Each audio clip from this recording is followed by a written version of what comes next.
Hey, good morning or good afternoon, everybody. Welcome from wherever you're watching.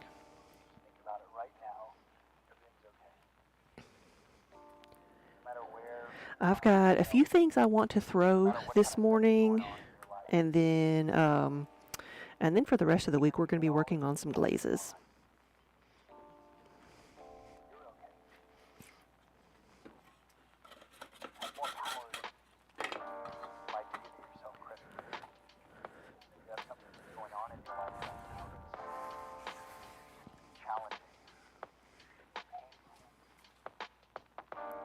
Crazy cat lady, hey. Good morning. Yeah, welcome back. What have you been up to? We haven't been on here in a couple of days. We have also been busy. We've had storms, and then we had just a lot of stuff to do, and then I had some technical difficulties with my kilns yesterday, or I would have been making these yesterday.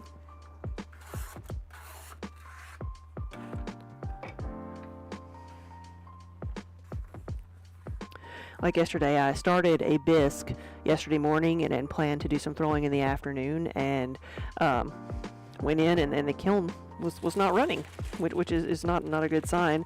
Like, tested everything on the kiln trying to figure out like what piece or part was broken, why did it just turn off, and my kiln is fine.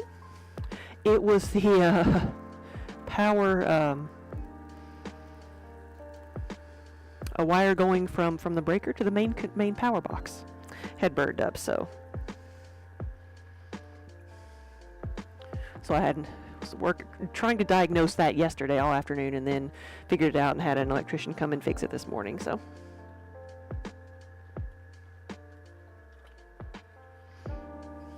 oh wow, yeah. Oh, you've been watching your 2-year-old nephew. Gotcha. Yeah, and crocheting like crazy and working on 3D prints for an upcoming vendor fair. Fun. What type of things are you printing? Hey, Minnie.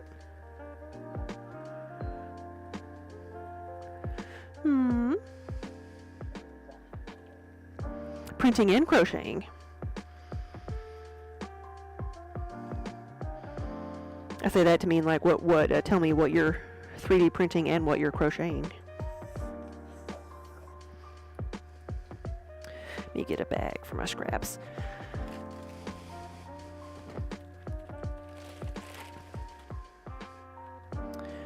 Kitties are good. They are I would say fat and happy, but neither Minnie or Mir are all that fat. Mir has been into everything. Mir is just like, he is just crazy nosy.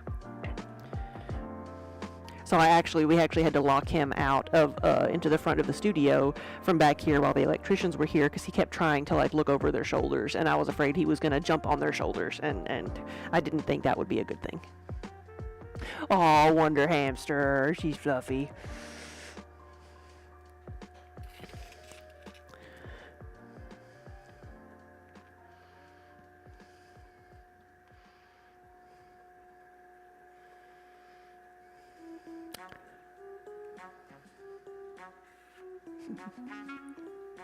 You made some dragons, some vases, and crochet bowls, yeah, and then lots of small stuff.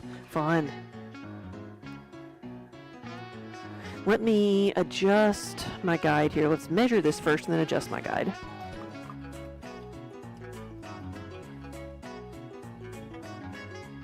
Where'd she go? She left us.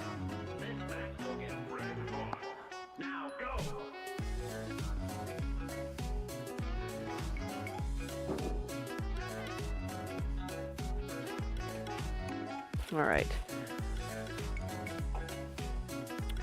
The height of my mug is correct. I'm moving my guide now to do this. Okay.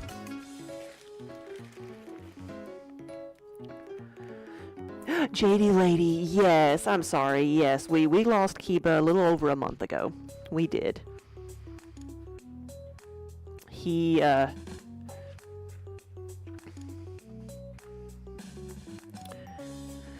was 17 years old, so he lived a good long life.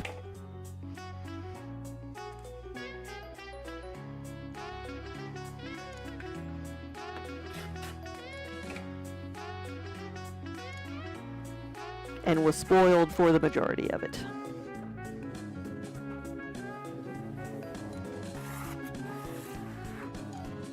And I will say it was very quick for him. He had a stroke one weekend, and that was it, because he was like, you know, he never had any of the huge health problems that some cats get when they're older, so we knew it was, you know, it was going to be quick whenever it happened, because we took him in probably every 6 months just to make sure he was okay, because he was moving slow. And they were always surprised at how healthy he was, and until he just wasn't. But he's still our mascot. Right. And Beer came into our life so he could cause the chaos I was never without. Yes, he is wild. But also surprisingly gentle. He's not too horribly destructive. He does, like, he doesn't care about the clay, so he will walk through things and leave paw prints everywhere.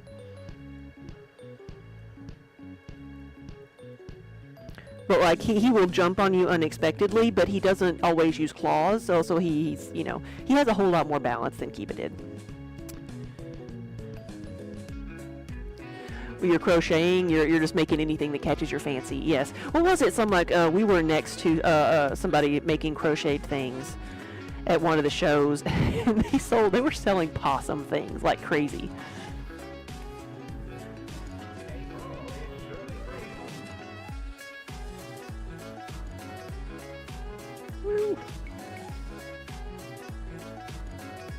We need a paw print selection on the website.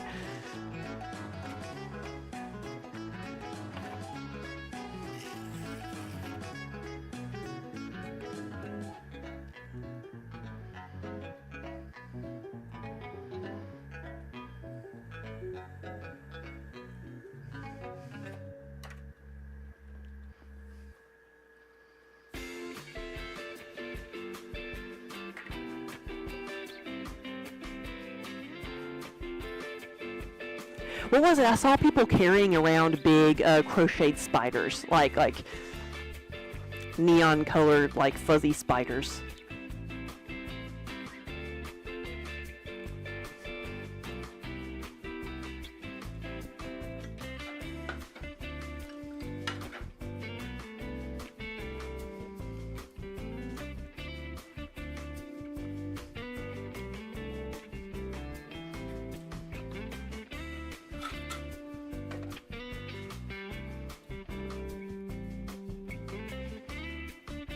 You did a frog yesterday, and then last week you were picked to be a pattern tester and made some cute little bears. Fun.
Now you're using the definition of mitten to what you want it to be, and making some cleaning mittens to enter at the local county fairs. Oh, that's an interesting idea. Abstract thoughts for mittens. I've done that before with mugs, like make abstract mugs. I was just thinking about possums and like one memory I will always have of being my first time at the Rhinebeck, the New York Sheep and Wool, was I was in as part of a booth with exotic fibers, and so, but you know, they were like muskox and kiviot and like that, and someone came up to me and were like, "Do you have any possum fiber?" And I'm like, let me check. Let me see. And I'm like, what in the world can you do with possum fiber? Not realizing that was a different animal than the opossum that I am accustomed to. So I learned that day that there is another creature with a similar name. I need to move this. Come on.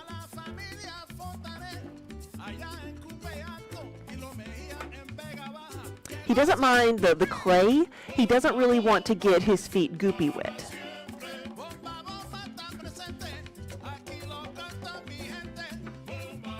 This is a dog sweater. So is it a sweater made of dog fur, or is it just a sweater for a dog?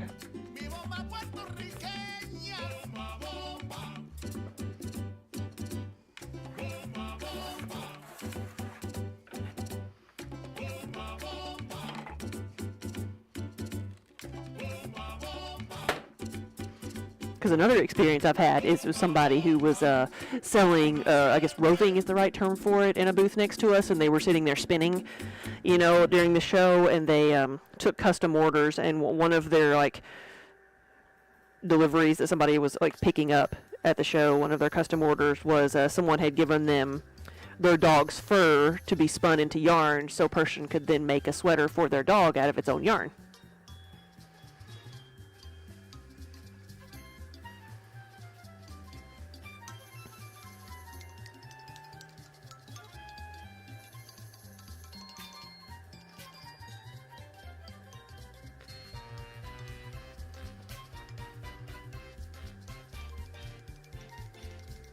You were trying to make stuff with your cat's fur, but she's also crossed the Rainbow Bridge, so that never happened, yeah.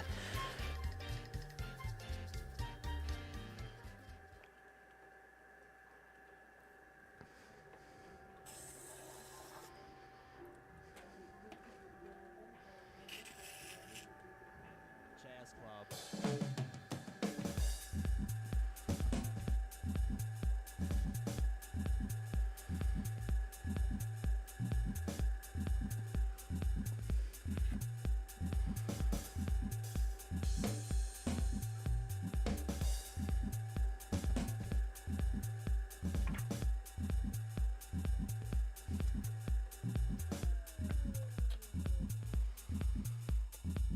Really flying the music. Okay.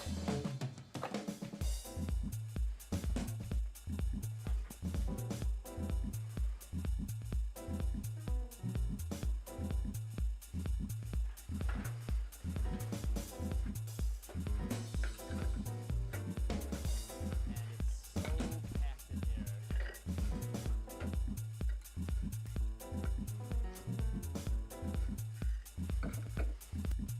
The band sounds great. Double penny whistle track.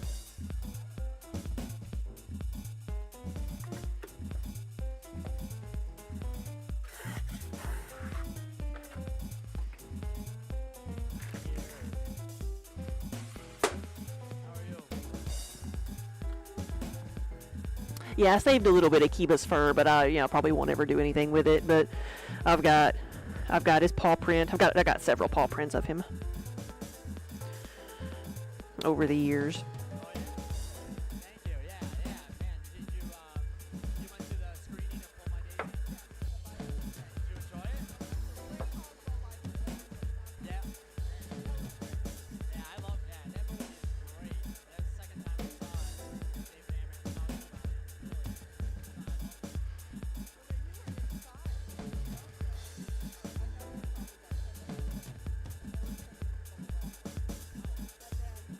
Okay.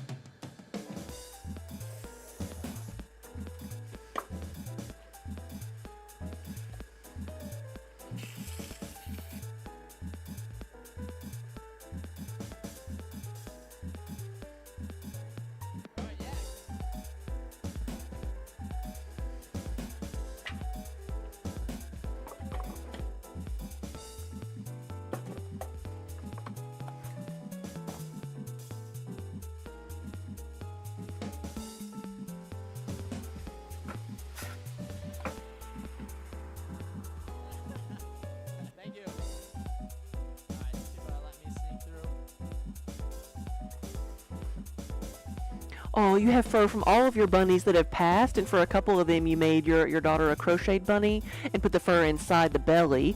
Yeah, but the fur is inside a little pouch, so you can get it back if something happens to the crocheted bunny. That is a good idea. Yeah.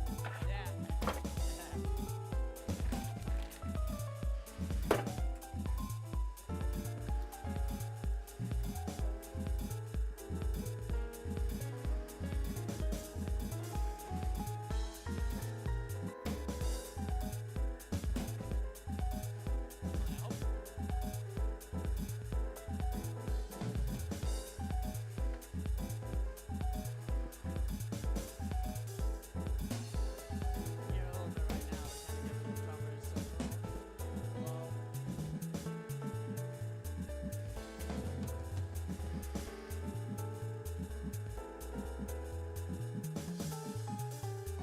People in it than there is right now.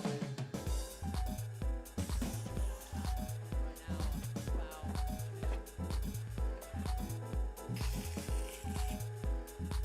20 feet wide.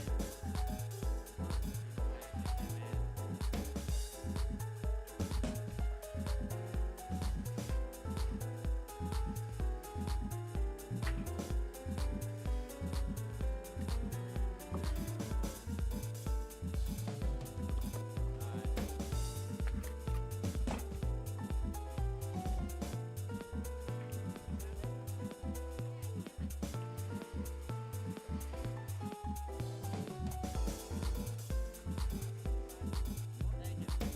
Thanks a lot.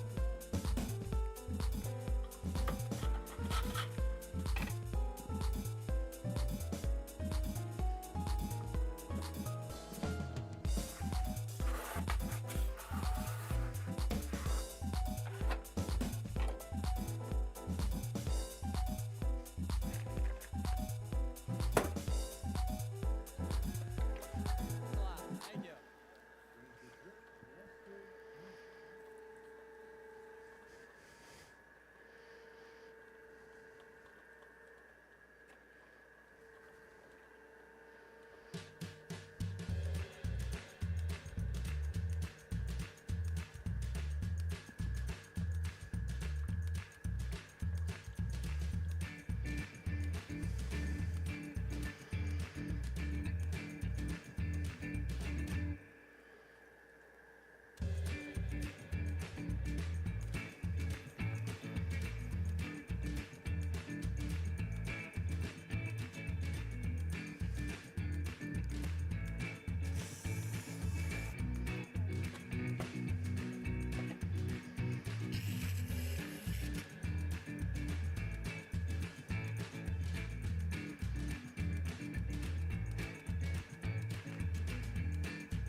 Whoop, splatter. I think now I have clay on my glasses. What was he doing? Nothing. Mm-mm. Aw. I thought it was Minnie. Yeah. Aw. Mirror can, like, he can have a loud meow like Minnie, but most of the time he's very wispy. I got a full-on meow this morning when feeding him, or when, you know.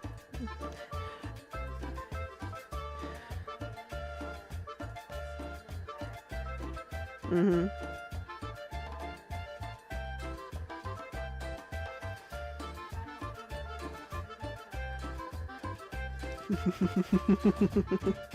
Hurry up!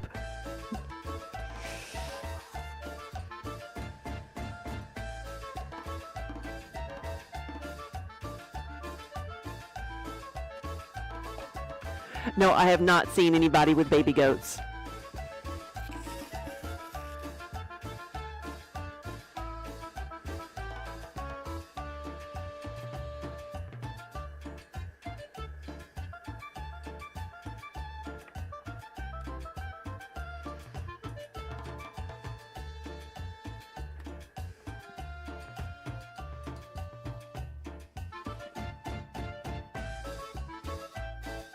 Oh, brand new baby goats.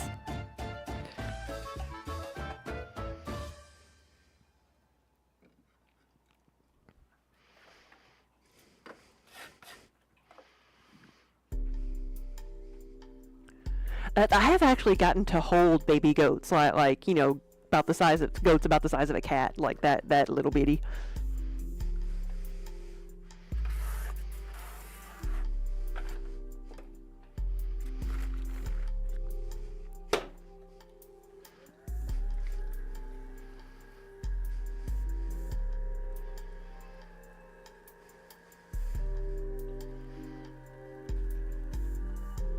Hey, buddy. What you doing? Hi. I just hold still because I could see him coming. See it in his eyes. Hey. What?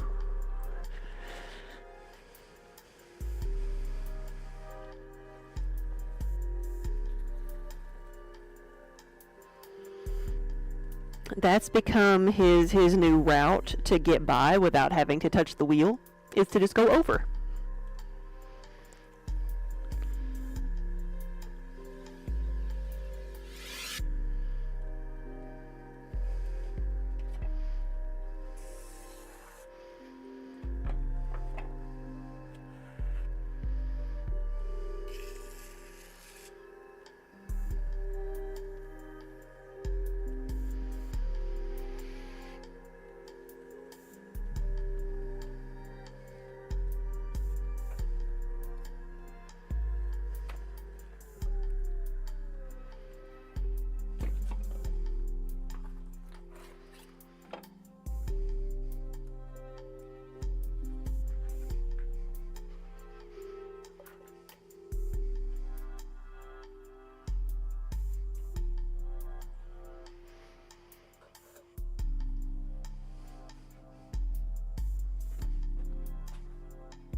Now I've got 75 or so of these that I want to do.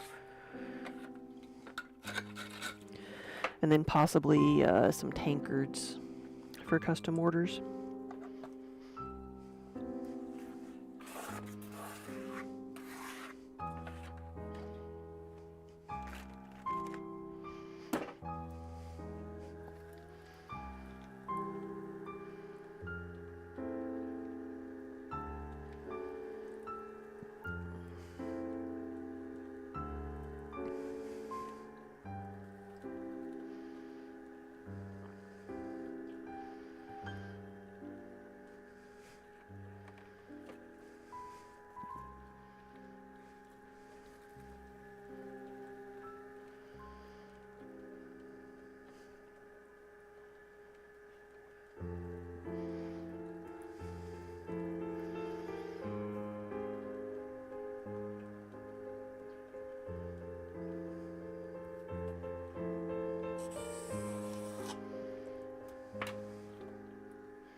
Celeste, do we have a video tour of the shop? No, so all we have right now, and it's from like 2016 or 2017, it's pretty old. We have a Google 360 view of the front of the studio, but not the actual production side. I had actually not thought about doing, I had not thought any about that would be like interesting to anybody, but so you'd love to see where and how I store the dry pieces and how the stations are arranged? You say I'm so organized and efficient. I really am not. I think one thing that streaming has made me do is like I have to like we put everything kind of right here. I do a lot of the work right here because it's in front of the cameras. But we have like when the pieces come off of the wheel, I have a rolly cart that I put them on, and that can be moved around a little bit. One thing have done over the years is tried to put everything on wheels, or as much as we can put on wheels so things can be moved around for cleaning and just rearranging.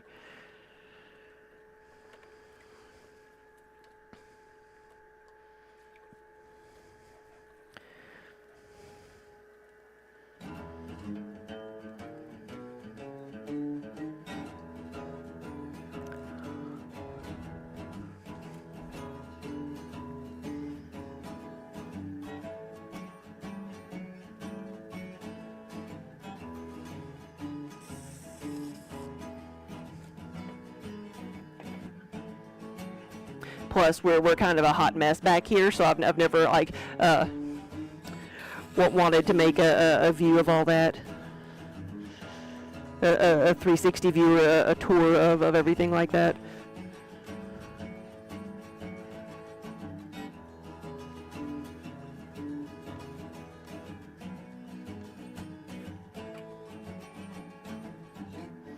So Celeste, are you local?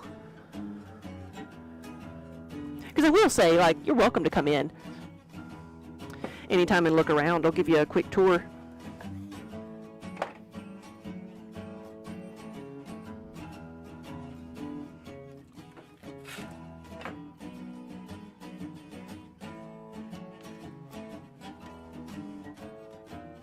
But one thing I'm able to do here that I wasn't in my garage. So we started out in the garage, and basically for every stage of the production, I'd be using the same space. So we would have, like, I would throw and I would have everything setting out on tables and shelves and stuff.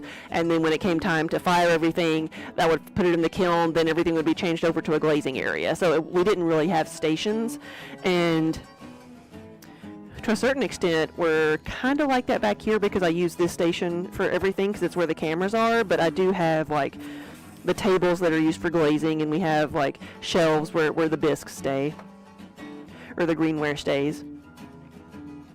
And then in the front of the studio is where we have all the packing supplies and boxes, and that's where things go when it's done.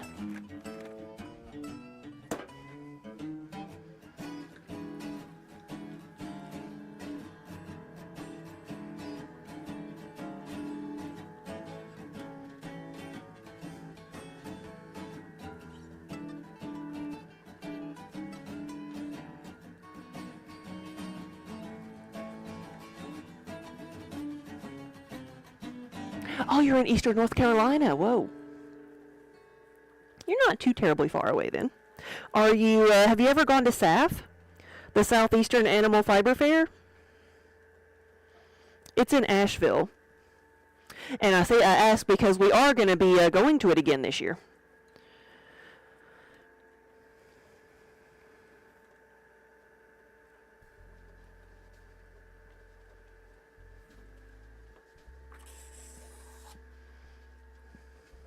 For the past several years, it's coincided with another big show that we do, but this year the dates are finally a week apart.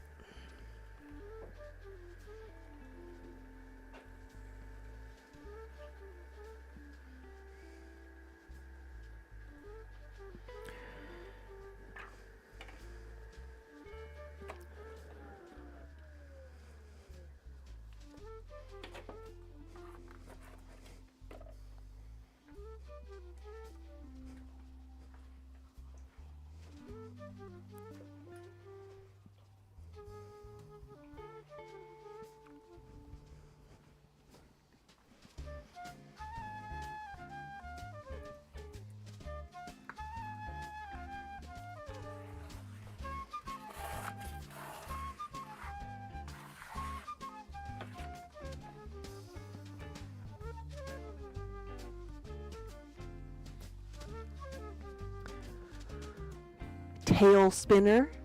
That's the name of their business.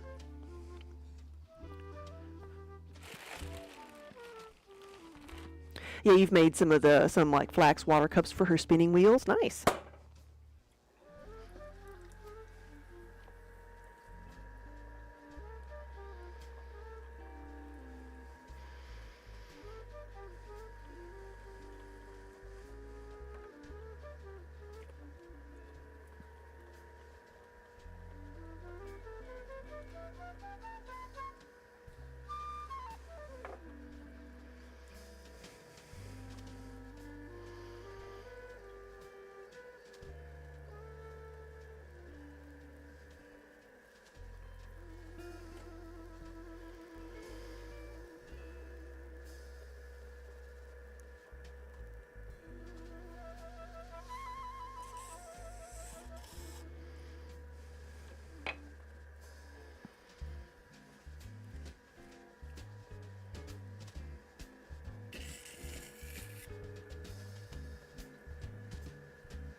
That is 15 mugs so far.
Oh, I've inspired you to get out and throw some. Yay!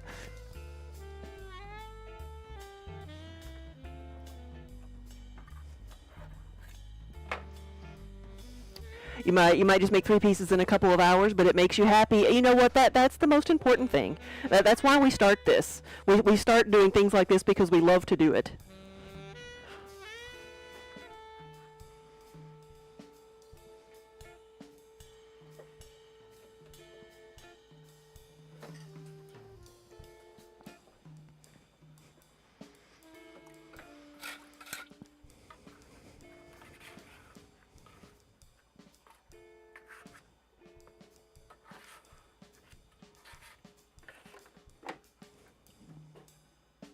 Spook, hello.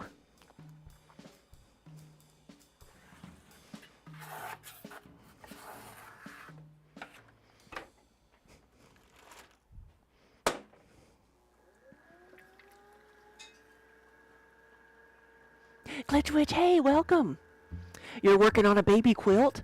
What are we doing today? I am making mugs. So these are the 20-ounce mugs. We have, 16 or so of them, 15, 17.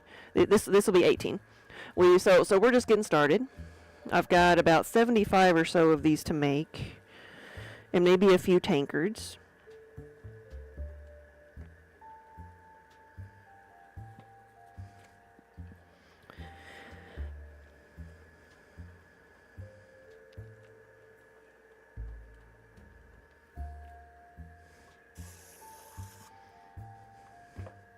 And then I want to work on a bit of a glaze.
You always have the music going in the studio too. You requested upbeat tunes and music thumb drives from the grandkids for gift giving occasions. Yes.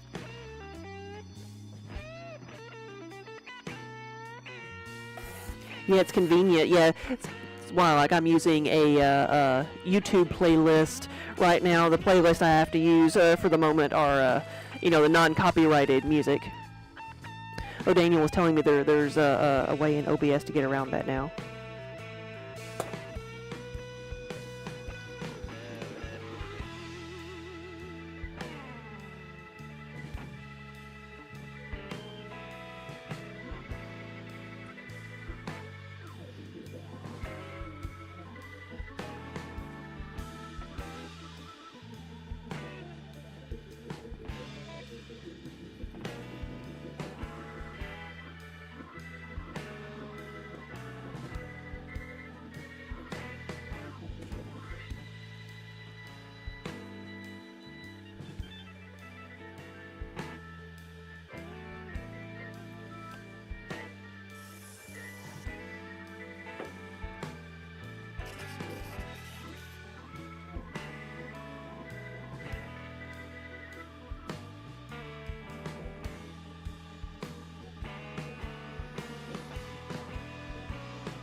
Oh, Manny.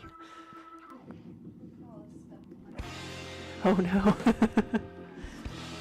Here, let me clean my hands off. I'm not making everything worse. Yo. Yep.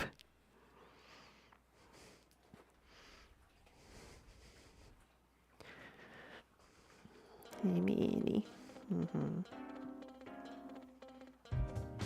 Oh, I hear that purr. Come on. Yeah. Come on. Your paws. There you go. Nope.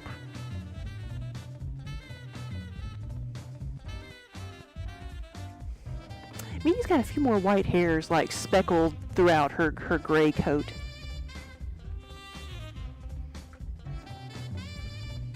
We're all going gray.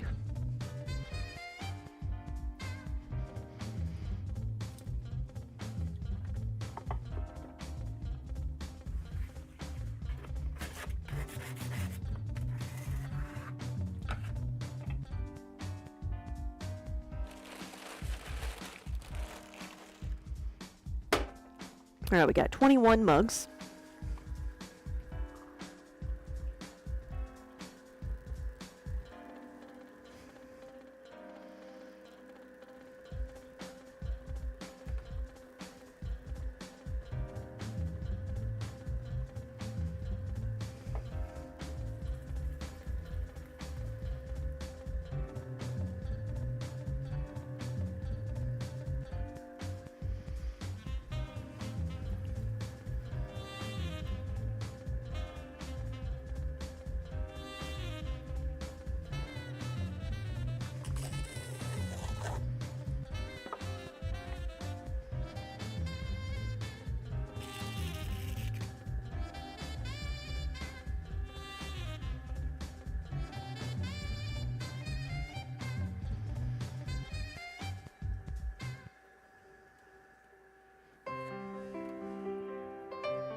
Let's see what that rim looks like once I get everything else shaped.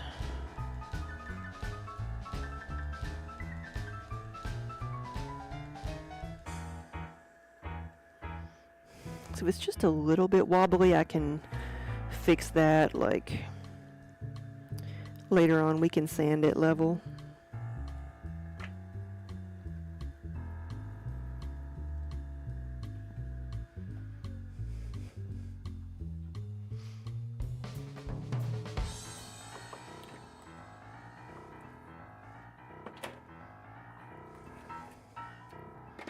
It's not too terribly bad.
Well, hello, Minnie.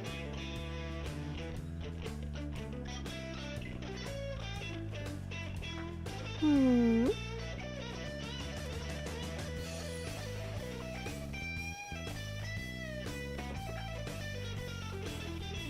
Do I trust you but with a mug left on its own? I don't think I do. Minnie likes to lick the mugs.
Studio Tiki, hey, welcome. Good afternoon. The pottery, it goes round and round. Here we go.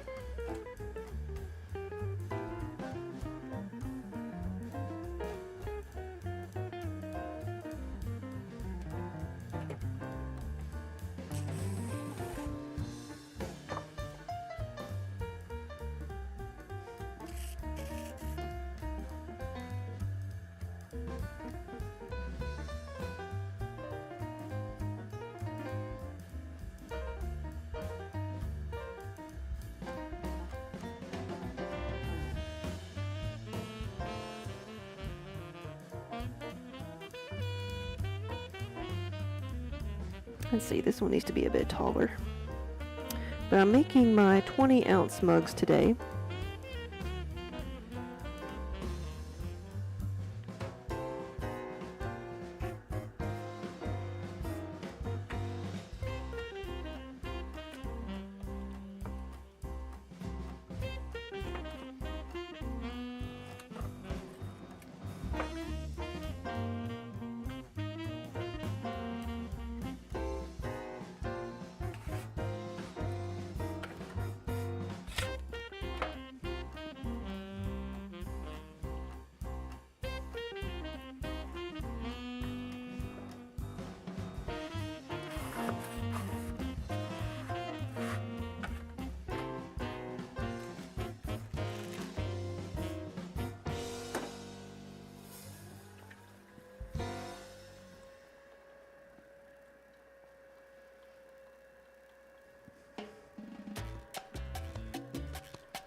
So if this one decides to be a mug today, it'll be number 28.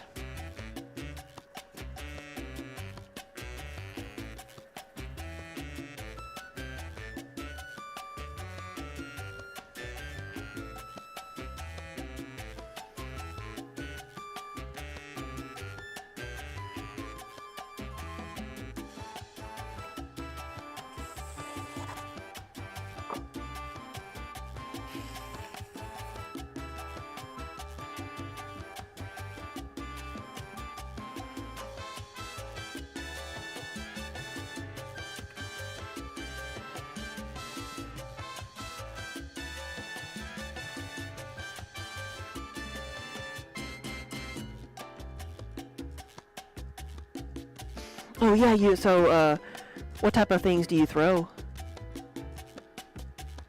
So adjusting this one a little bit because they got a bit too tall. I'm actually using the camera to measure these with.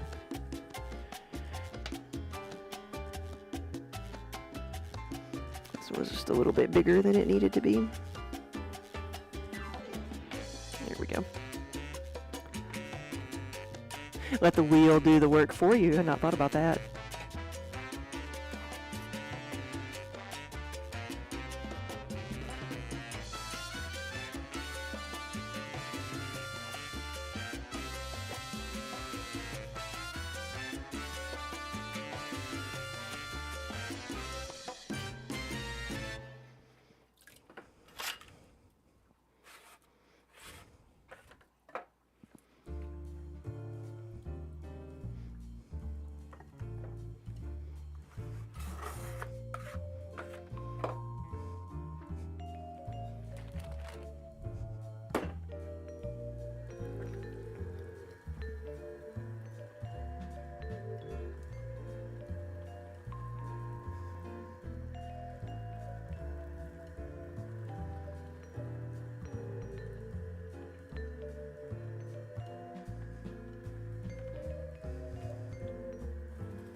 say lately you've been doing a lot of vases with a big round belly and a big mouth. It makes you happy and gives you a big canvas to play with for carving or glazing decorations. Yes. That's how I feel about bottles a lot of times, because those are the forms that I just enjoy.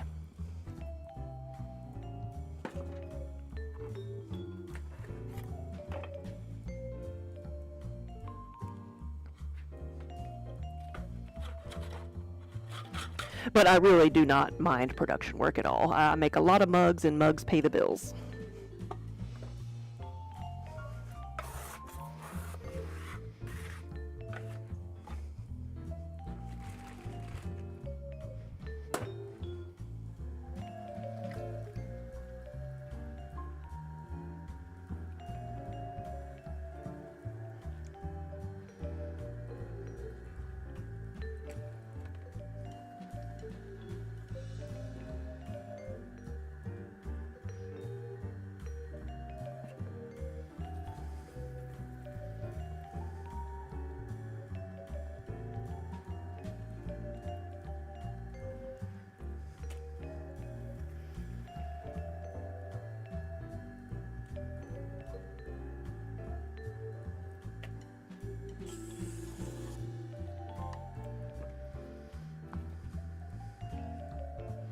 How often do I clean my station? No, I let it build up. I don't tend to use, like, I don't use a lot of water when throwing, so it doesn't get goopy. So sometimes I can just let it build up and then just chip it away and throw everything in the recycle bin. Reclaim bucket.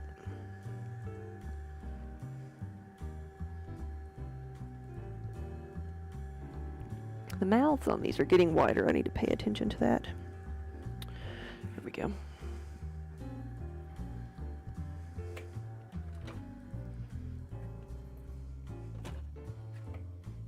Yeah, like for me here, I'm the only one using this wheel, and I'm using this only one type of clay, so I don't have to worry about cross-contamination that way.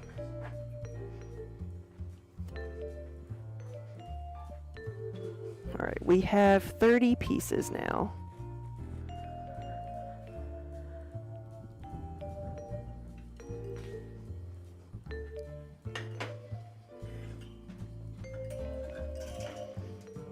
Just getting some more tiles.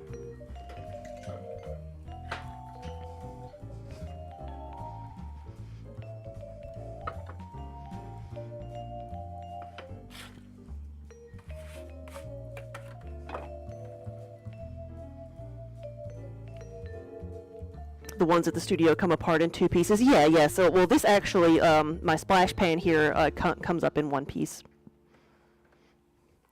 I actually prefer it, and this wheel has a station. It's like, there's my water bucket. Let's see if we can go over here. That's the board. We've got. So it's got like a table that goes with it that can hold things, and technically over here it's covered up, but there's like a space under the splash pan where water can seep out, and there's a drain where I could have a bucket, but it's never really worked all that well. Well, for one thing, because I don't use that much water, and so it ends up just like either being a dribble or just it gets dried up and crusted over, and so water just pools out. But it's good theory. But so everything, if there is like ooze and water, it just kind of like settles out on the little table here instead of dripping on your feet.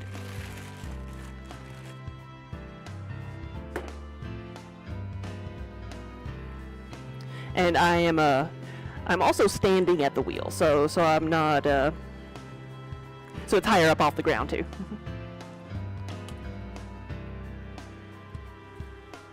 Oh, really? The basin doesn't come off at all on yours? Yeah. Well, you can, like I say, if you let things dry out, sometimes you can just like chip away or get pieces out in one chunk. That's always very satisfying when you're pulling big chunks out of it.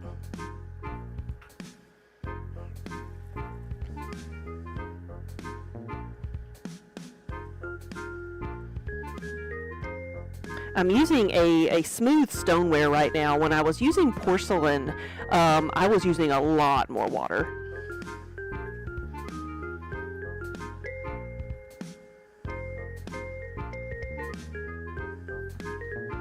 That's something I noticed when I switched back to the stoneware, is that it's not quite as sticky.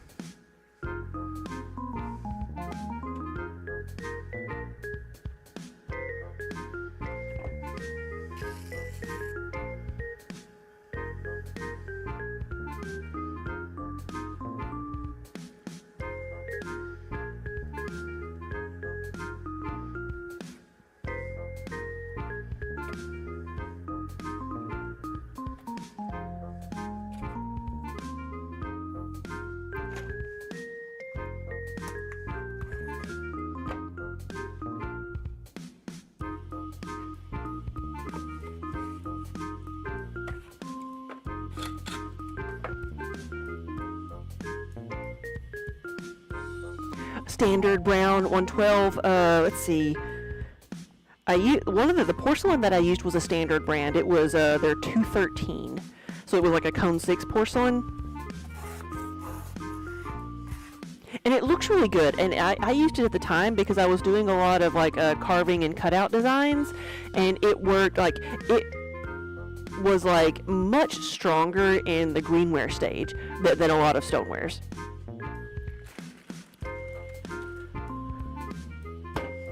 Like, for example, I could clean details without breaking them, but also I could stack things like 5 high in a bisque, and the ones on pieces on the bottom would not be cracked. You know, it was fairly strong. Whereas with stoneware, I really can only stack something 3 high.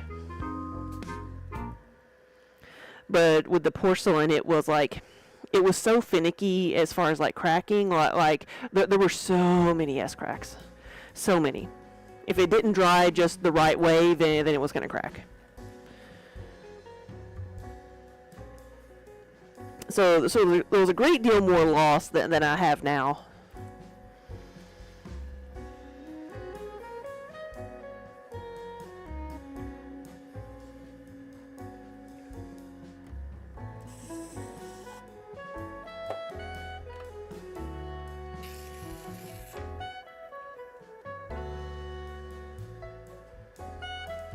I am in southern Kentucky, so the clay that I'm using right now is a Kentucky Mudworks brand.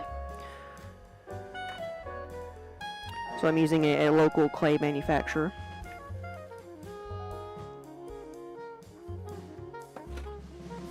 Yeah, cone 4 to 6. I fired a cone 6.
See, I think about 6 of these do need to be a different shape, so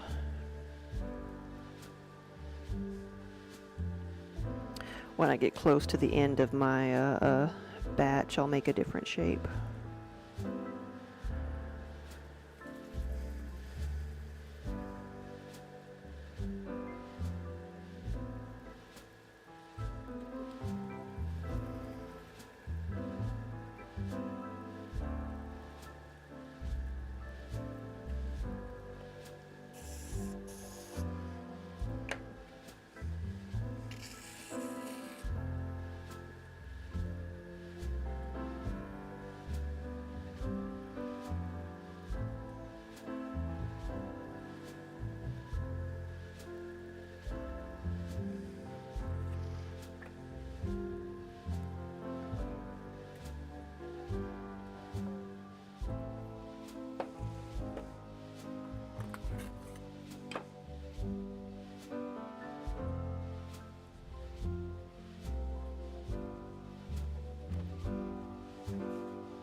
minis in the ceiling.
Here we go.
Went over and checked on the kiln after everything that happened yesterday. I'm checking on it more often than usual.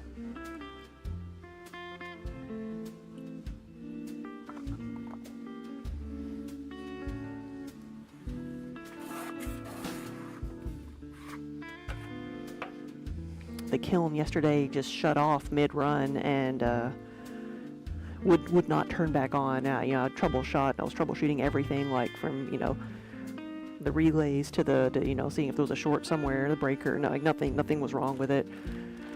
And so I was like afraid that the computer controller on it had gone bad. And it is 18 years old. This kiln is 18 years old. Well, it's probably older than that. I got it in 2007, and it was used then, but it was like mildly used, and so I was prepared to have to like change that out. But it ended up being the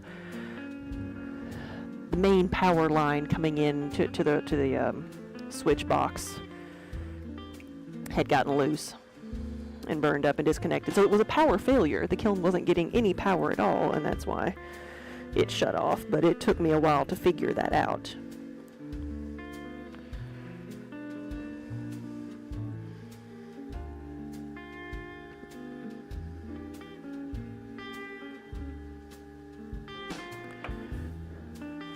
But I'd called the kiln manufacturer asking pricing on the new things and asking them how to troubleshoot. I'm like, I've done everything I know to do. How do I figure out if it's my control panel or if it's something else? And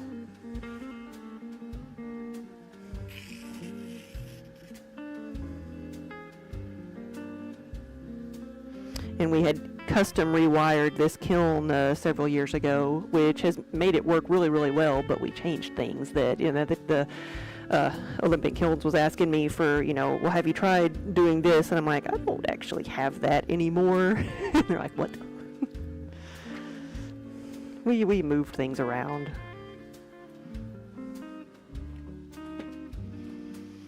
Was it cheaper than having to replace the computer? Yes, yes.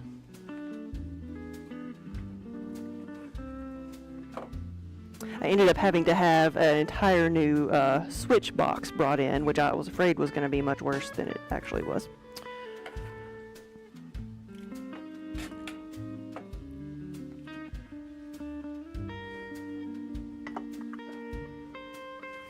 It's like I had meant to do this yesterday, but spent the afternoon trying to troubleshoot why the kiln wouldn't turn on.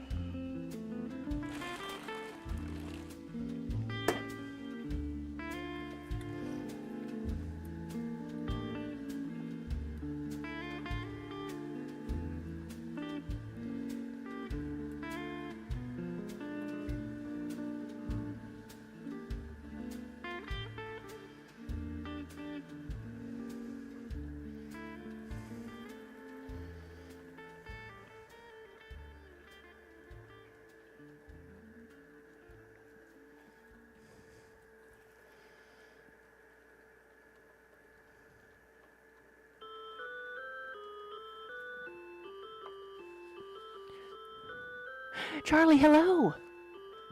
Good afternoon. Welcome, welcome.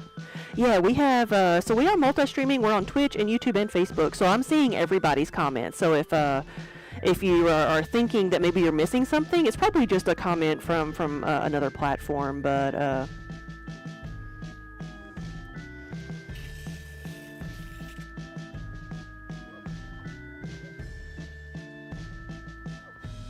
Charlie, welcome over from YouTube.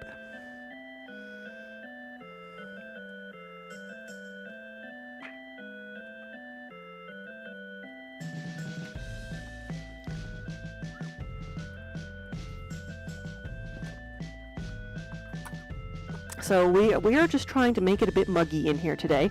I've got my 20-ounce mugs. My goal is I think around 75 of these. So, and we are 30, 40. So that is exactly 40. Okay.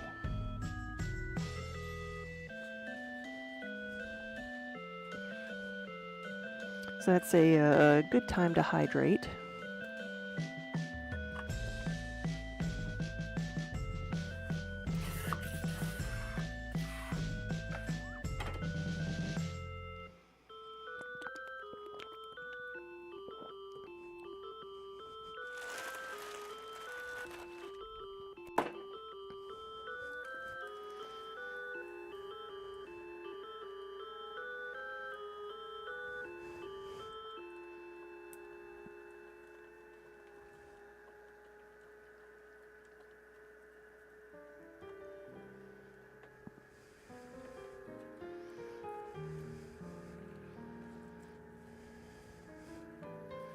Charlie asked how have we been. We are hanging in there.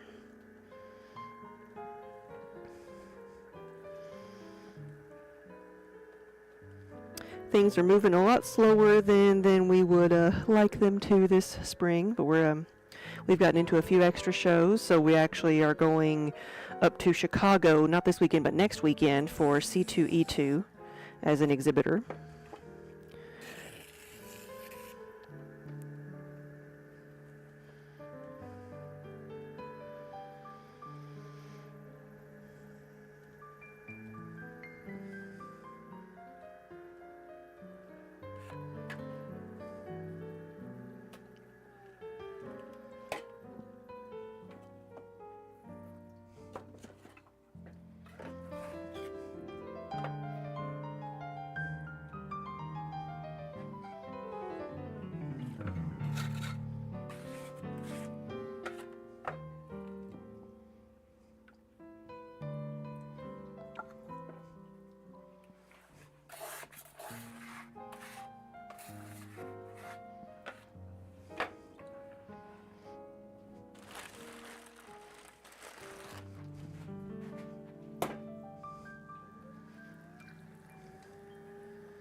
See, this one was a little bit drier than the others because it was at the very top of the bag.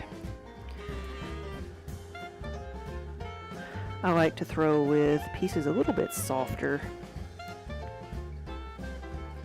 just so I don't have to put as much pressure on the clay.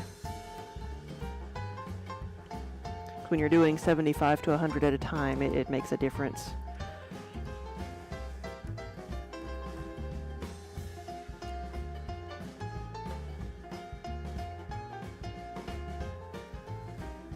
Though sometimes if the piece is drier, it's easier to pull the walls up thinner, because it doesn't collapse as easily, but it does take a lot more effort to center it.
There we go.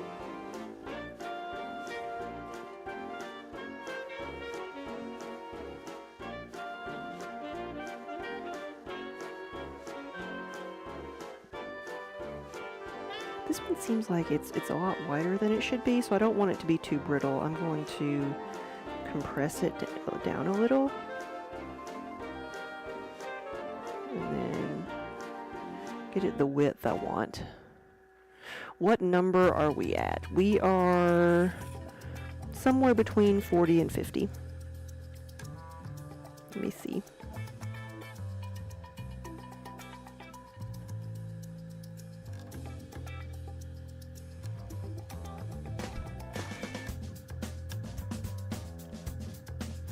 There we go. That looks a little bit better.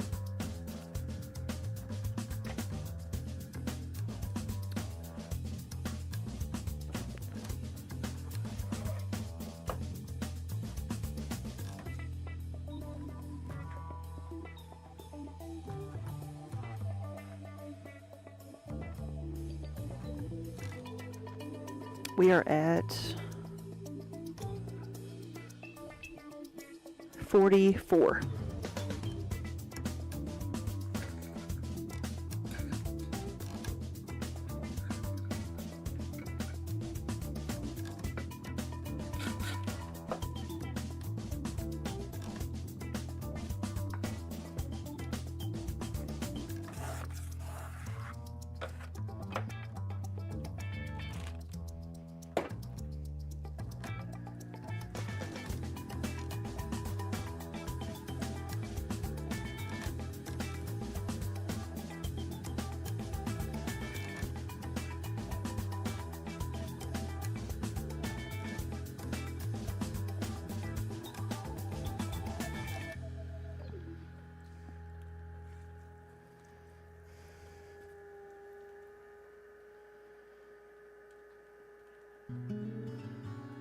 Ooh.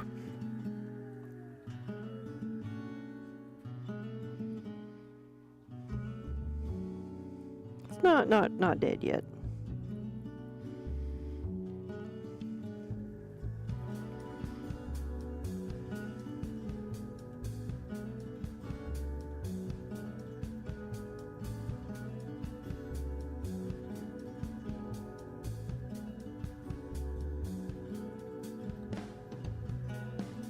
There we go.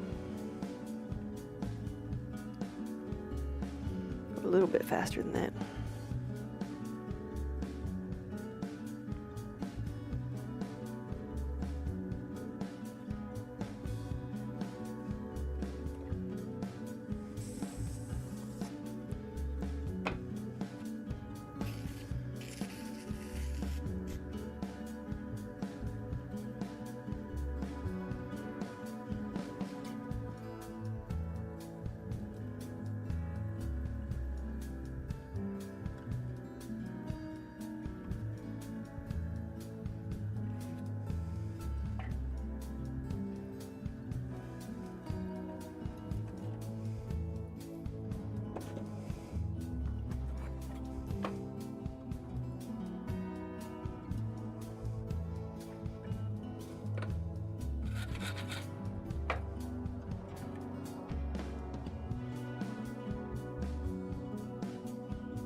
Throwdan, hello, good afternoon.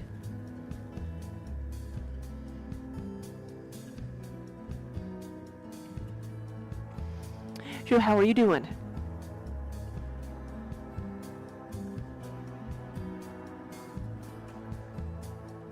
I'm just trying to make it a bit muggy in here.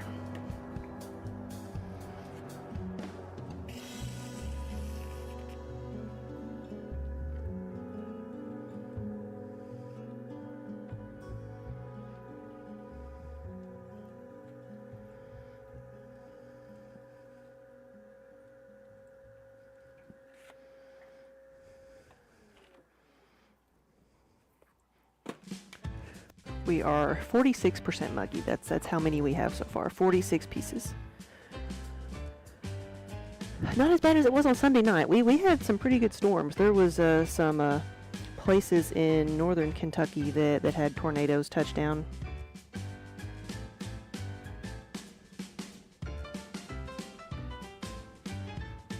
Luckily, it wasn't that bad here.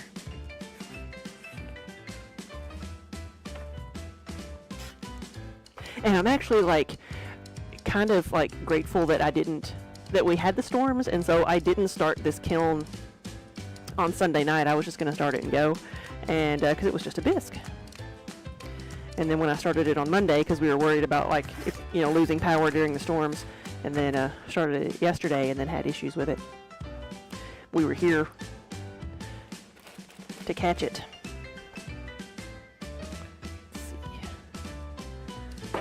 That one's a bit dry. Let's see how it does.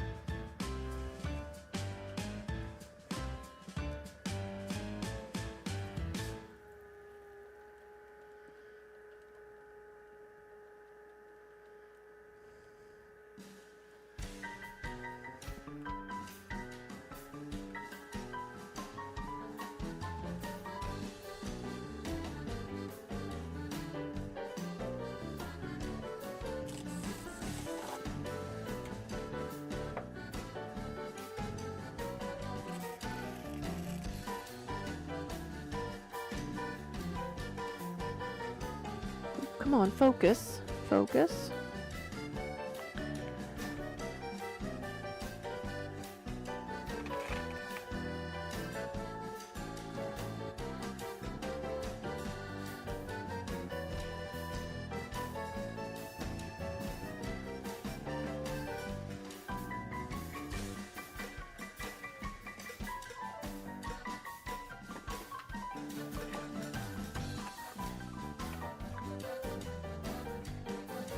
$47.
So Throwdan, if you're still here, what have you been working on lately? We've had several other potters stop by today.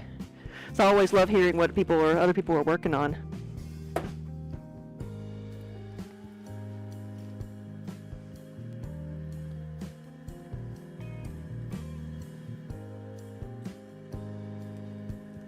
And actually, that goes for anybody, whatever project you're working on. I love to hear what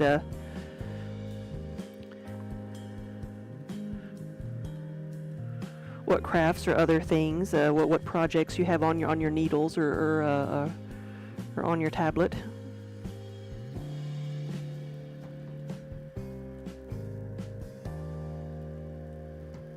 Our next two shows we're doing, one is the C2E2 up in Chicago. It's a fandom convention. And then the one after that is a fiber show. It's the Maryland Sheep and Wool.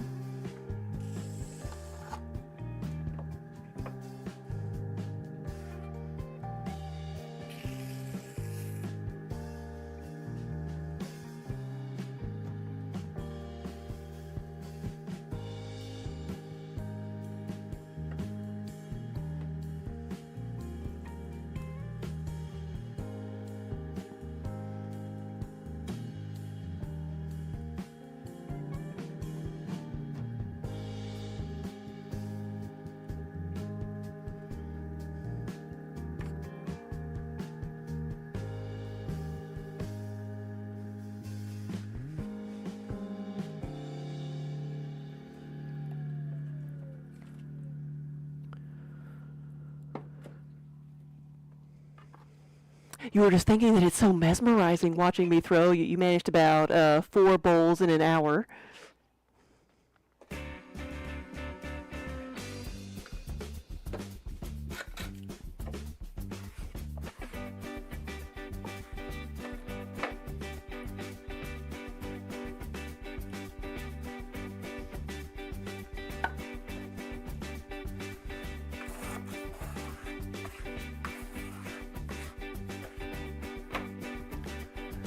You're slowly building some stock, doing your first craft fair later this year. Nice.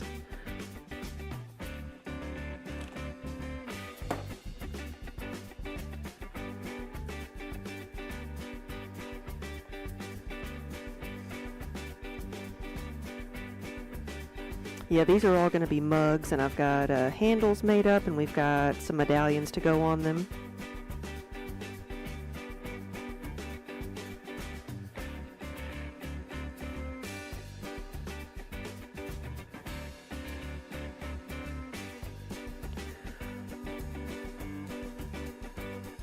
So once they dry out a little bit, I'll be able to put them together. I want to work on prepping some stuff for a glaze today too. We've got and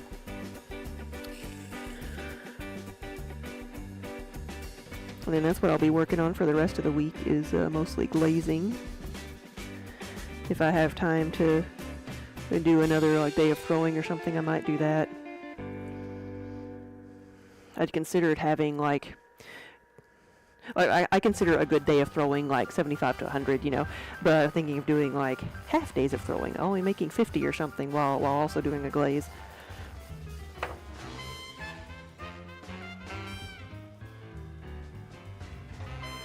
Because we've got pieces, you know, dried out, and I've got a bisque going right now, so I've got some pieces in the bisque that are going to go to our next show, and I always end up like working on one show and then having like a big like 2-week gap of time where nothing's in processing because we've been glazing and going to the shows. So I'm trying to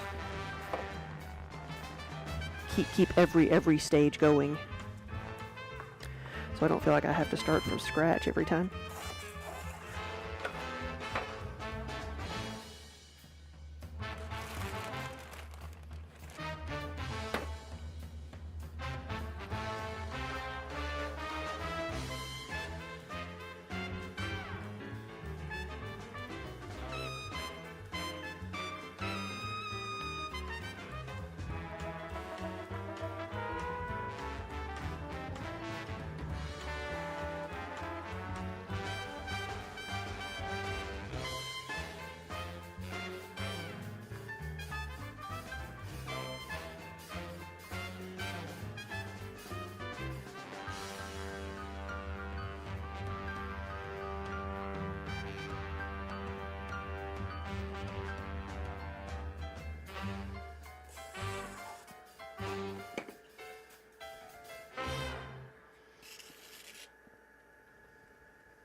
This one's a little bit too tall.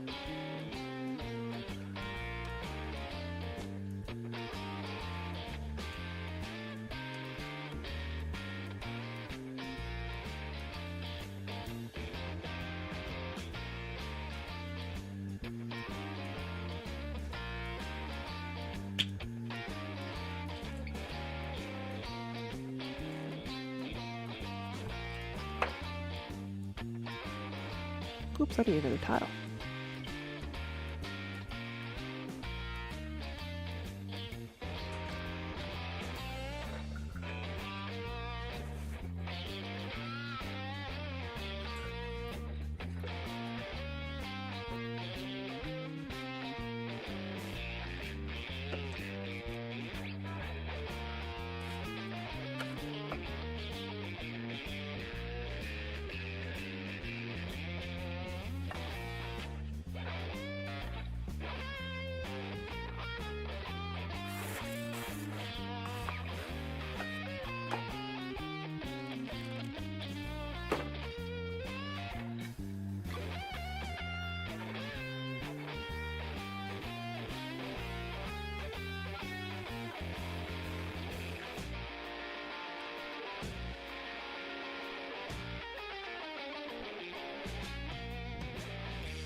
a cantar esta canción con mucho cariño de mi corazón a la República Dominicana, la casa del merengue y la casa de la bachata. Voy a cantar esta canción con mucho cariño de mi corazón a la República Dominicana, la casa del merengue y la casa de la bachata. La, la, la, la, la, la, la casa del merengue, la, la, la, la, la, la, la, y la casa de la bachata.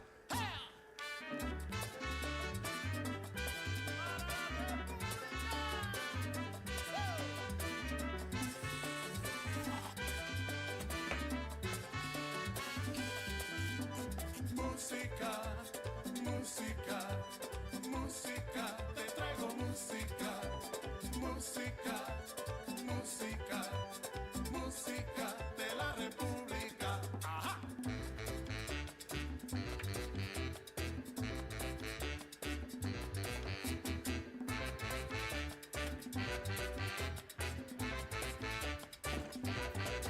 Oh no! Whoops. Not too bad though.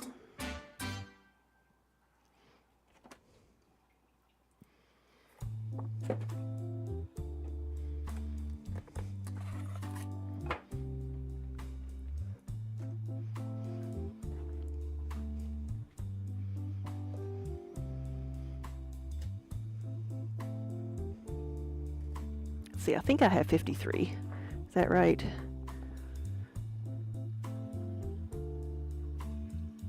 Yes, 53 is what we have so far.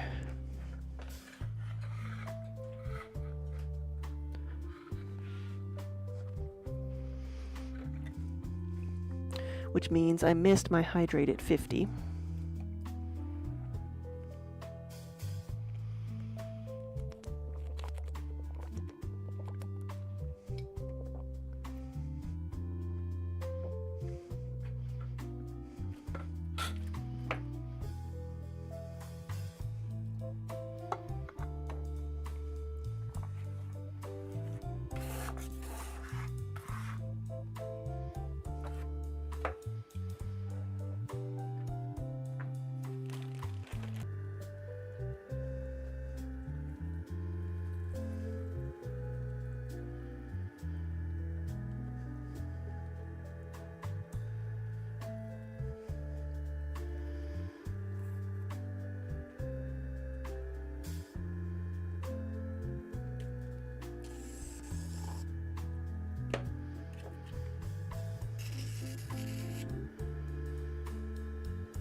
This one was shorter than it needed to be, after all the others had been taller than they needed to be, which is why we measure.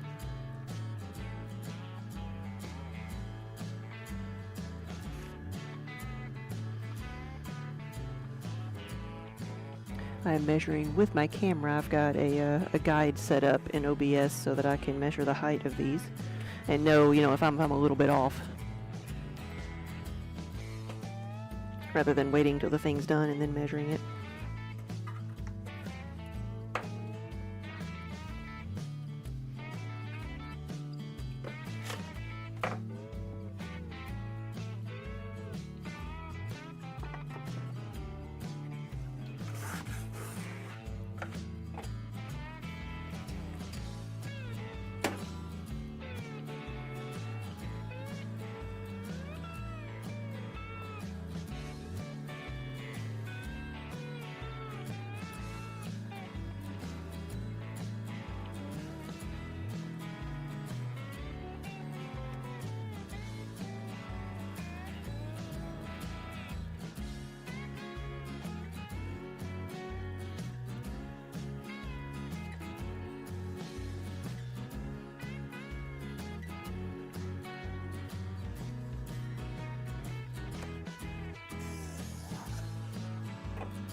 we go.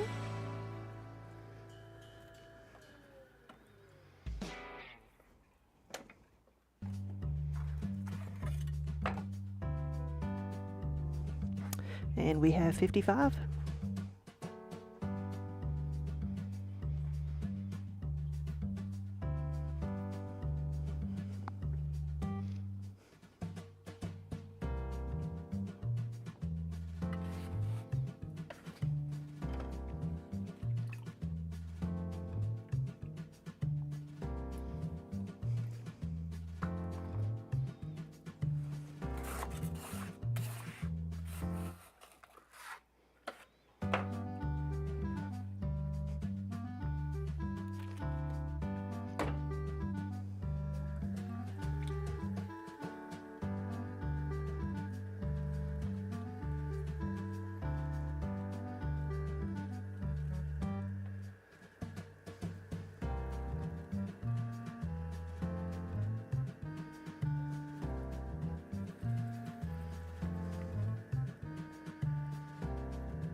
Dan, we're working on it. Yeah, we've gotten quite a few of those processing. Like, we've made a lot of the things, and now we're processing. We've made what stuff for the last couple weeks, and now it's all dried out, and we've been bisque firing the kilns.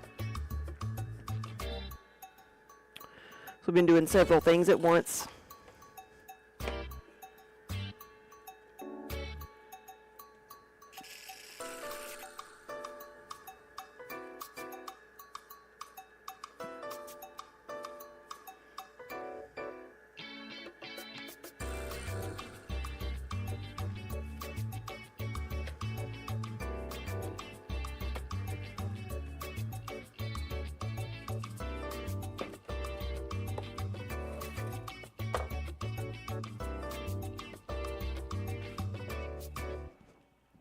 We've been working on orders, and we've been worked on some of the pieces to restock for our show we're doing next weekend. We're not just working on one thing at a time.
It's a very, very like consistent wobble there.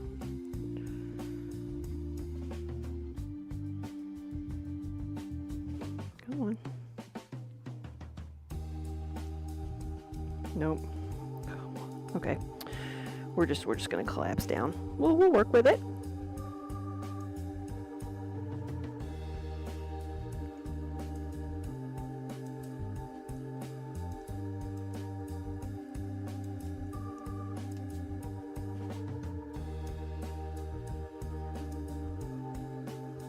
I've known people who might like do something like that on purpose and get out a torch and try to rapidly dry that section before it collapsed.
All right, we have 59.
And that was 60.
This is where I need to see how many I actually have left. Okay, I can do the rest of the ones in that bag.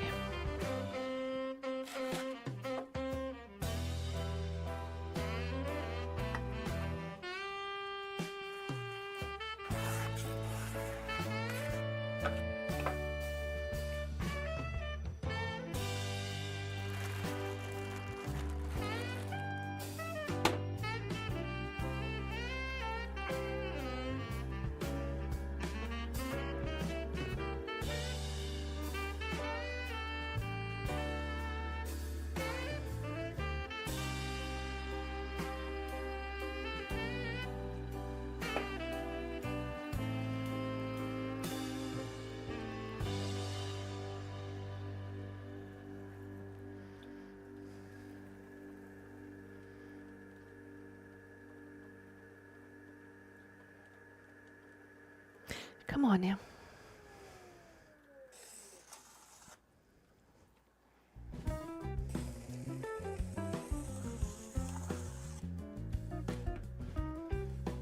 Let's add some water.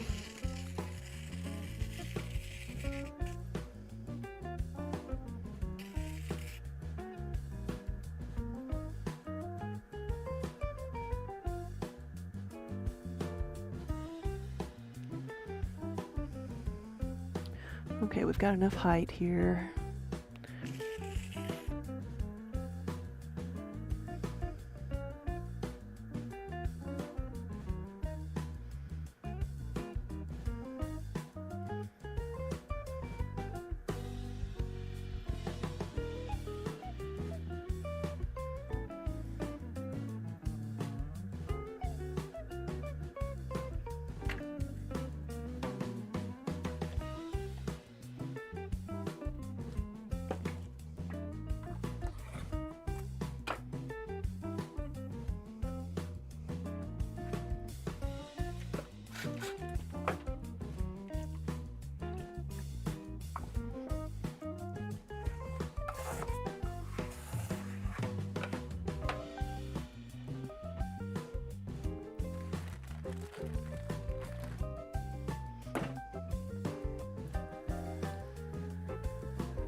Okay, I'm gonna make this one hopefully into one of my round mugs that are like the health mugs and the cauldron mugs.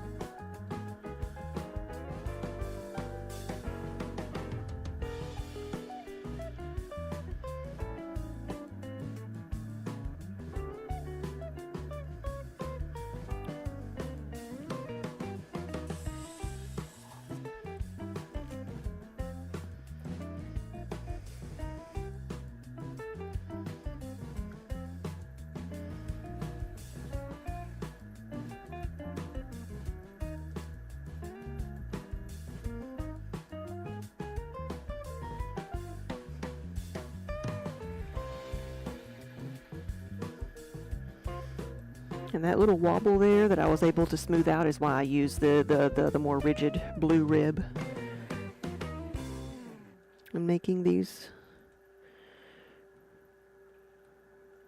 rounder objects because it can support that shape.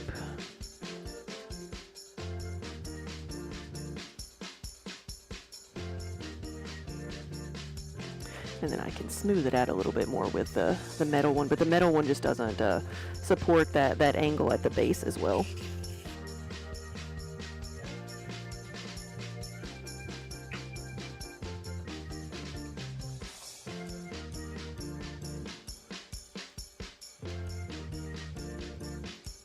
And this one is going to be a cauldron, so I'll put little pointy feet on it.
I like having a little thicker bead of clay around the rim for these.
Wait, no, that's, well, this one's going to be a regular mug, I think.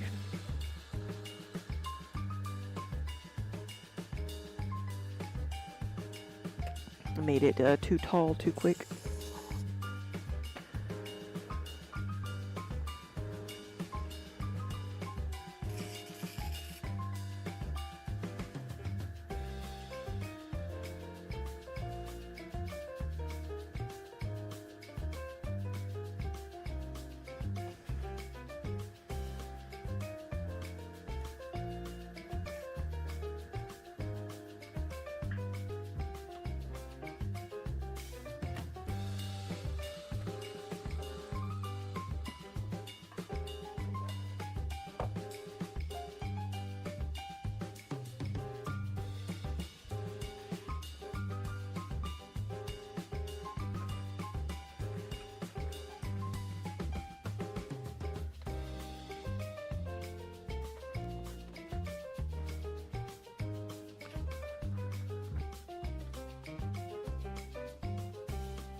Okay, let's try to remember to make some cauldron mugs.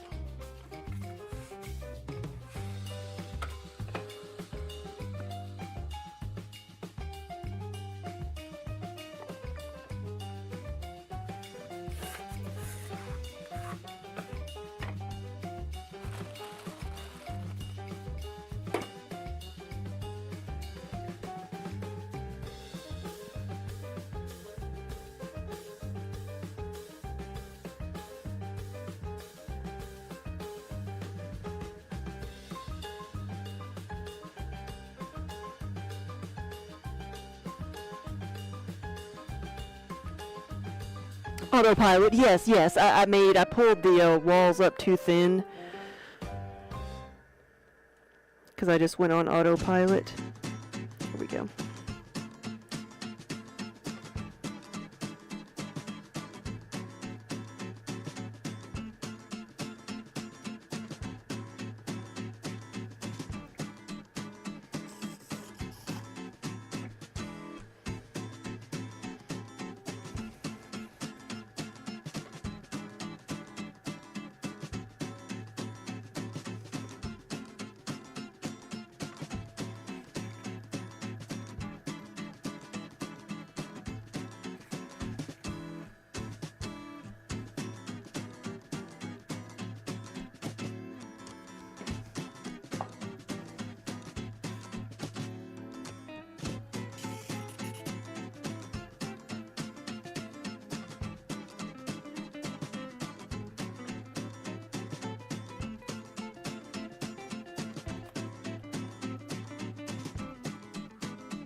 So I think that is now 4.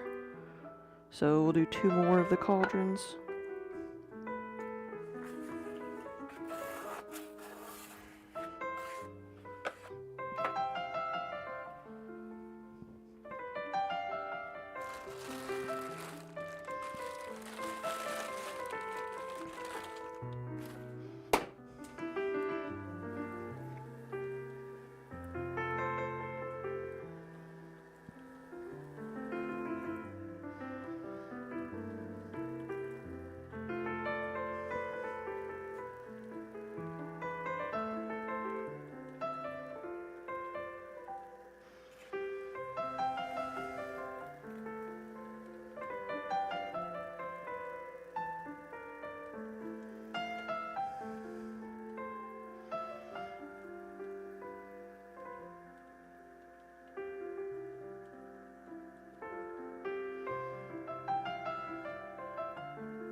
There we go.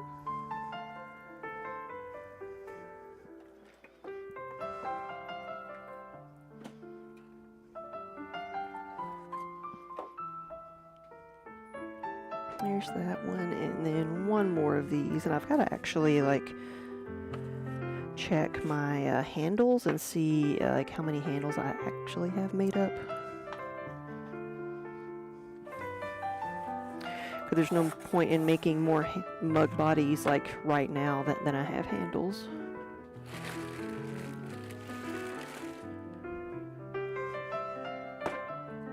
So some of these extra ones might turn into either yarn bowls or plant pots.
Alright, let's see how many we have here.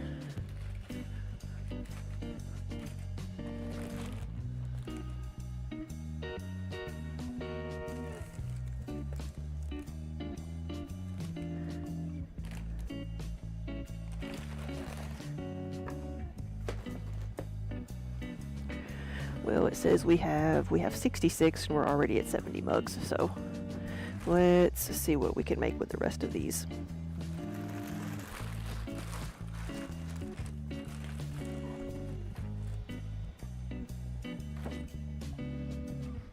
I need some tiles.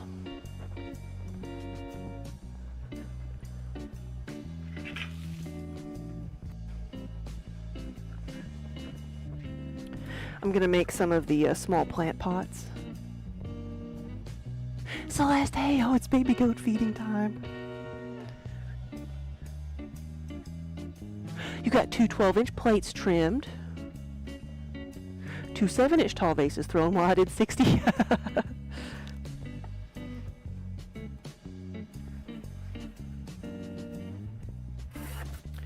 Well, I think you're doing better than me. I'm not sure that I've ever successfully like trimmed a plate that didn't go wonky.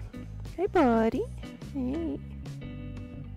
I think I started talking as soon as he walked up, so he thought I was talking to him.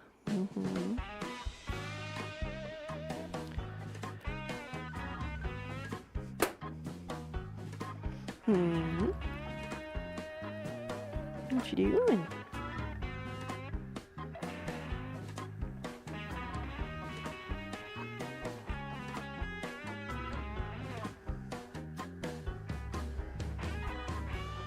Gonna supervise today.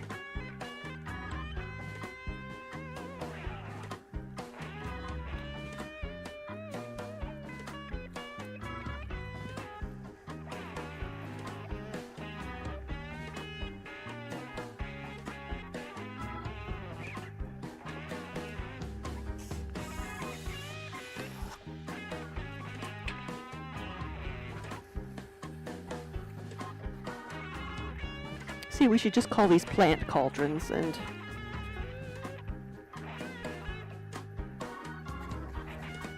give them little feet.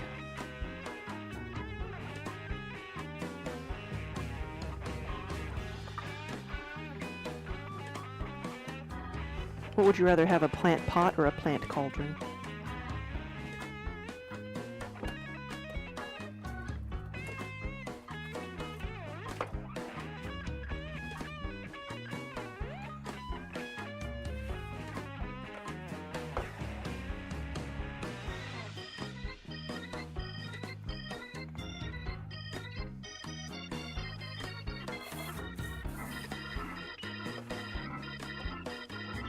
As your pedal, hello.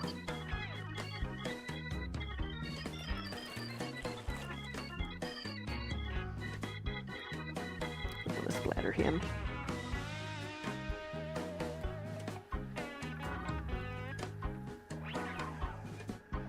He's paying close attention.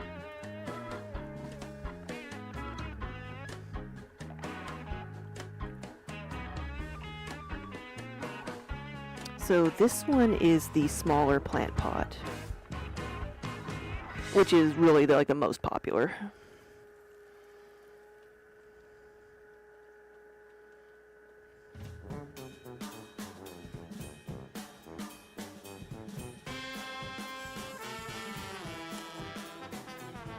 He's like, you've got this under control.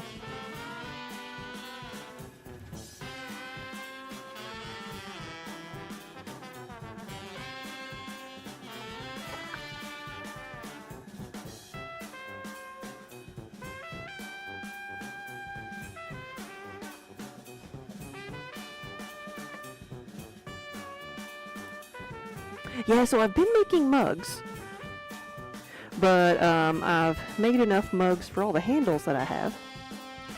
So, switching over to some of the bowls. Because while these will get medallions, they don't need handles.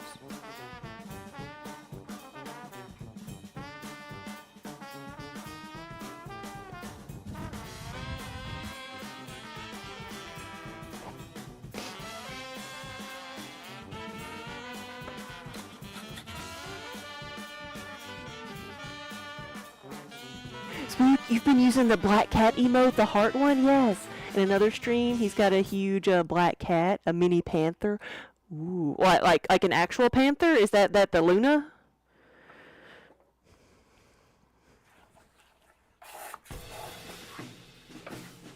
Like I see tons of videos of the panther named Luna.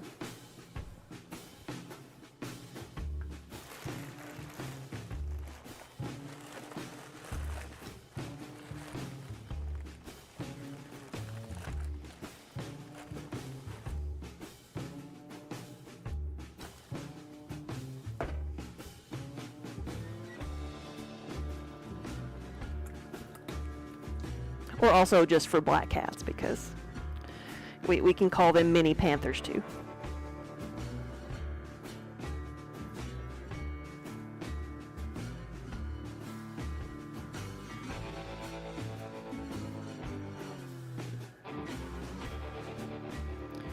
Big enough to dwarf Kiba. Wow. That's no small cat.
Okay, so we will get to 75.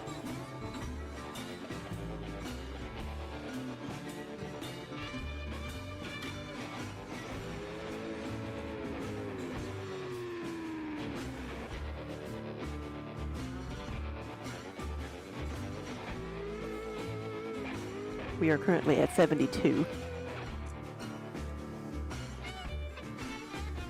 Are you in need of assistance? He was. Like, out in the front door or something?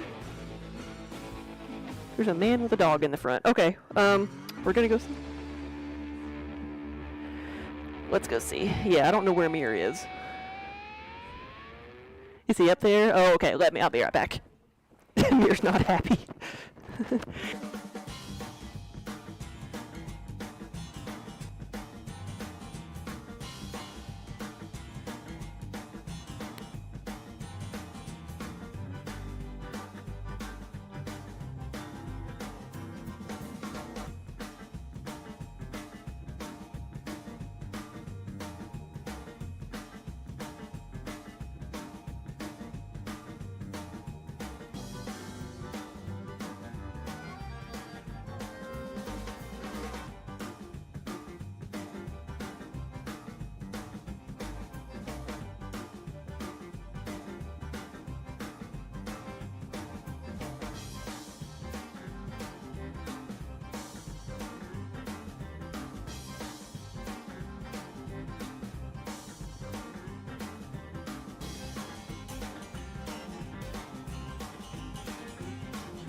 we're back, and all the cats are still with us. and I sold 2 mugs. So, there we go. So we had someone come in the studio with a Pyrenees dog, a white Pyrenees, and wanting to pick up some mugs, and so we did that. But both Mir and Minnie were very poofy, but very friendly. Like I forgot that Mir did come from a house with dogs, so he wasn't super freaked out. But and the dog was very docile. She was, of course, he probably wouldn't have come in if he thought that the dog would make a mess. But Mir and the dog boop noses. They are big.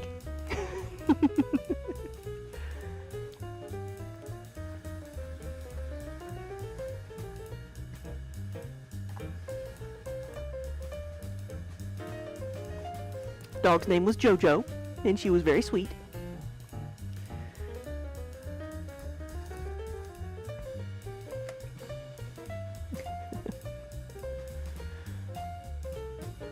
And Minnie, we even went out to see her. That's what I didn't expect. I never expected Minnie to get anywhere near her, but she did. She just kind of walked up front and like started poofing out the closer she got, but she just kind of sat about 2 feet away and just looked. She's probably saying, like, you can eat him if you want to. I won't say anything.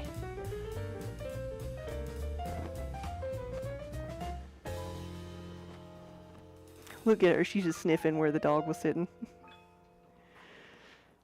Intruder.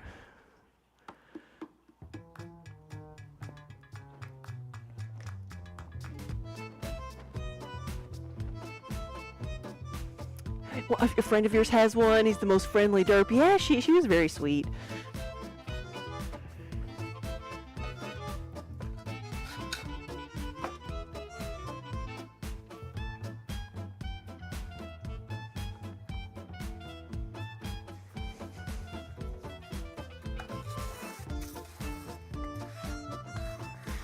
But yeah, like, didn't know where Mir was.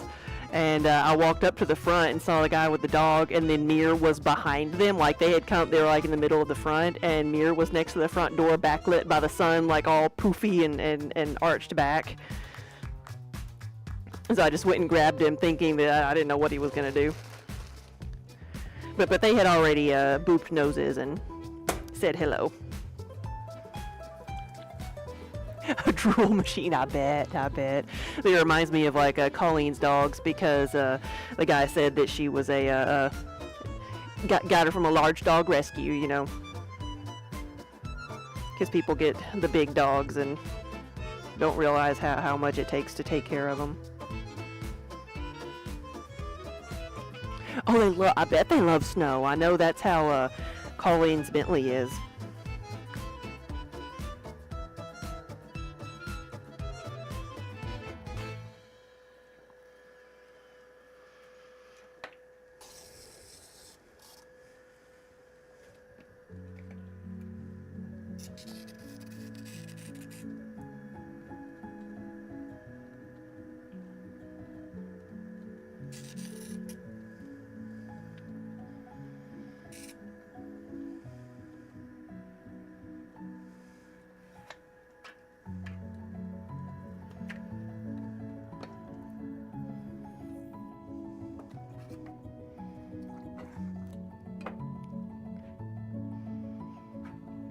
We might end up with 76, but I know we were going to at least have 75, which is what I wanted to do.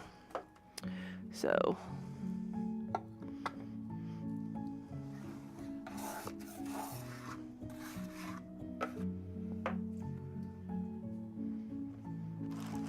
So here's this one. There we go.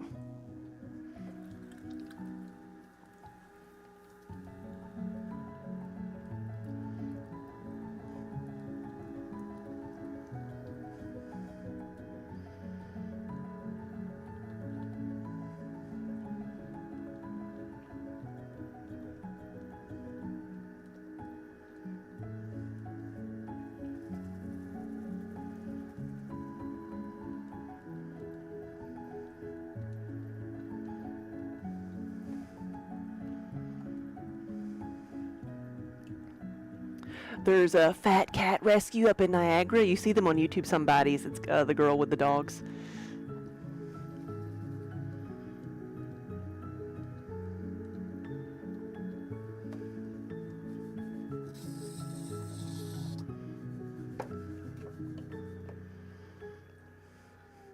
Alright, this is the last one of the afternoon. I'm going to let these guys dry out a bit before I assemble them, and I'm going to work on prepping for some glazes.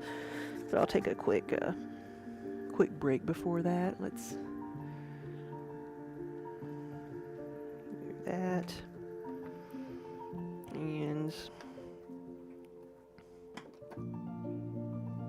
there we go.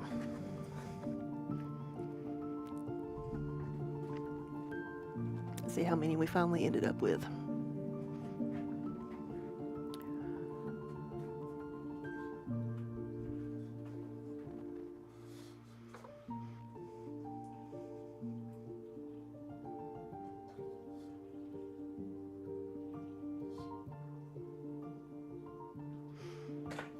Whoops, nope, that is 75. Whew, I almost I caught the corner of one of the tiles with my shirt and almost pulled it over with me, so we almost had 74. So we have 75.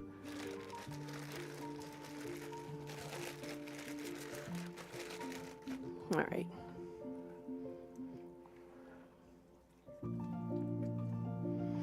Get some of the chunky bits off.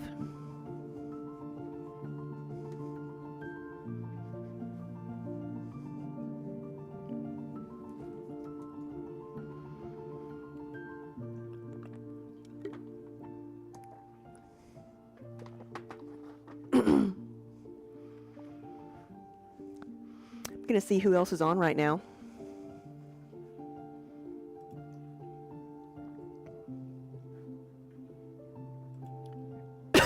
Excuse me.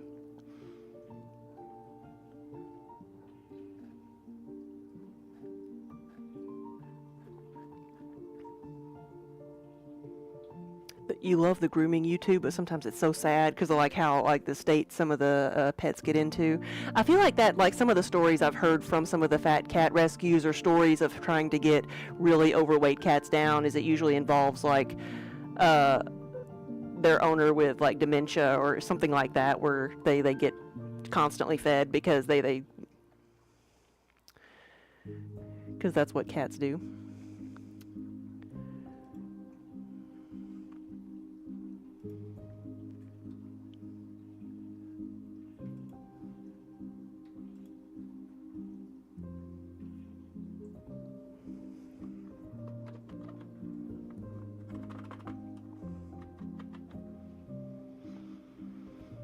Just gonna see who else is on right now.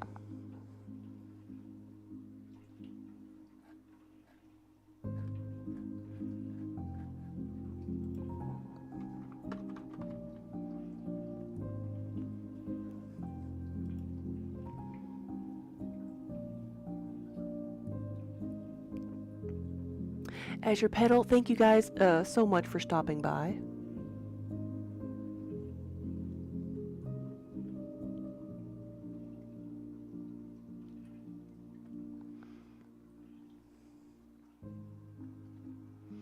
Just seeing who else is on right now. You know what? We're gonna go see Junkyard. He's actually, he's working in his wood shop. So Junkyard, we know him from TwitchCon. We had him featured in our booth at TwitchCon last year.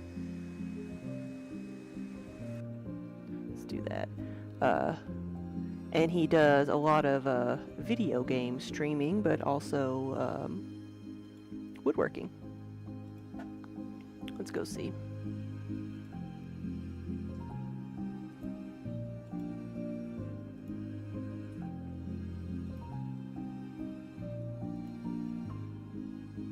So we'll see what he's working on. So he makes a lot of things related to video games, like he streams a lot of Among Us. So that's why a few years ago, or maybe just last year, I made a bunch of Among Us mugs.